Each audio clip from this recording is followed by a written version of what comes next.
Hi, I'm Phyllis, southernfrugal.com.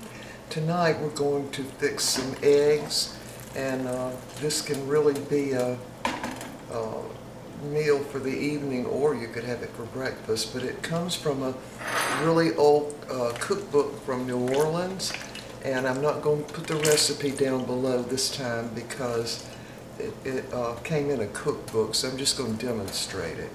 Alright, so what we need here are about 2 tablespoons of butter, and in that we're going to cook,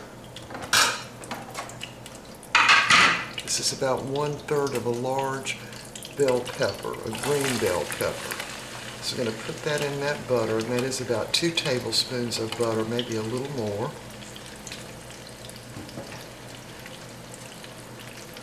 Also, this is about 3 green top onions. Put those in. One escaped on the floor, and it will be smelling if I don't find it.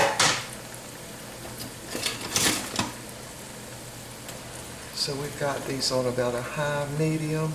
Now I did cut the little bell peppers really small with my Vidalia onion chopper, that little smallest grate that goes in there.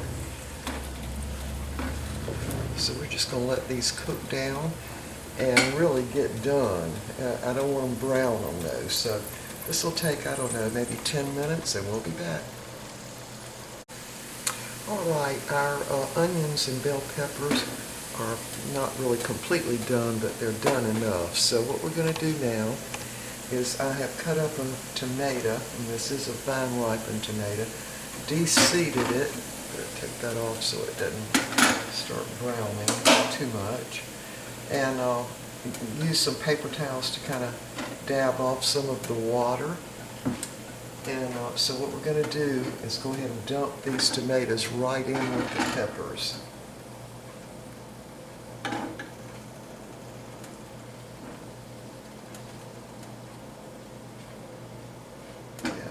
We want to get all that moisture, or as much as we can, out of them. So we're just going to mix that up. And then we're going to dump that into a little, this is kind of a small little casserole, Pyrex casserole. Now we've got our oven preheated to 350 degrees. So we're just going to spread that out on the bottom. Like that. And then we're going to crack 4 eggs right in this little dish. This would be a great meal, and is going to be a great meal for just 2 people. Alright, so I'm going to crack my eggs. And I'm doing it here so I don't have to move the camera. So just carefully put them there.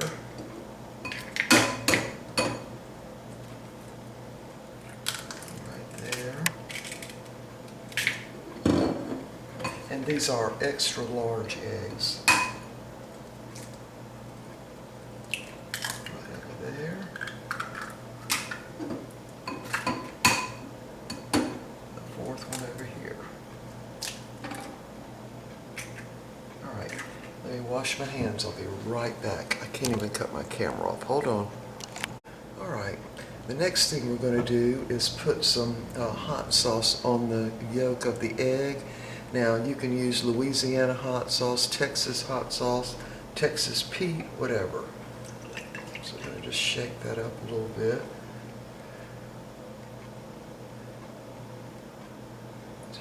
I'm putting a couple of drops on the yolk of the egg.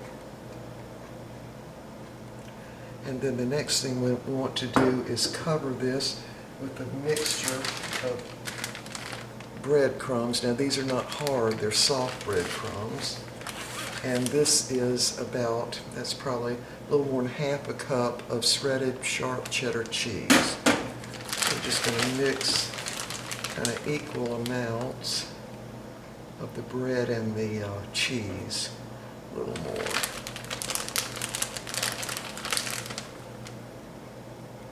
And again, you want to preset your oven at 350 degrees. This is really easy to make, very easy. Mix that up really good.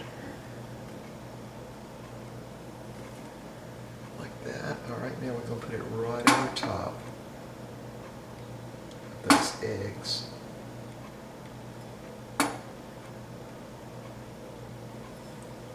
And again, this would work for certainly for 2 people. And if you wanted to make it bigger, you could just double the recipe, and it could be an evening meal, which is exactly what it's going to be for us.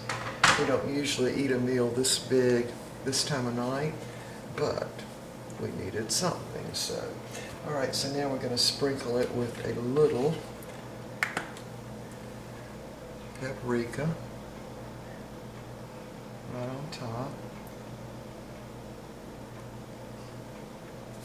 And now the next thing we're going to do is actually drizzle some beer over that. Now I get the Coors Light to make beer bread, and so that's probably what I'm going to make tomorrow, because I'm only going to use a little bit of this.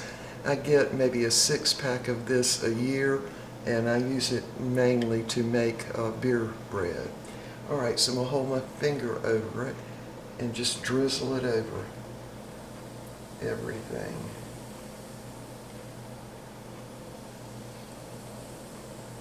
So that's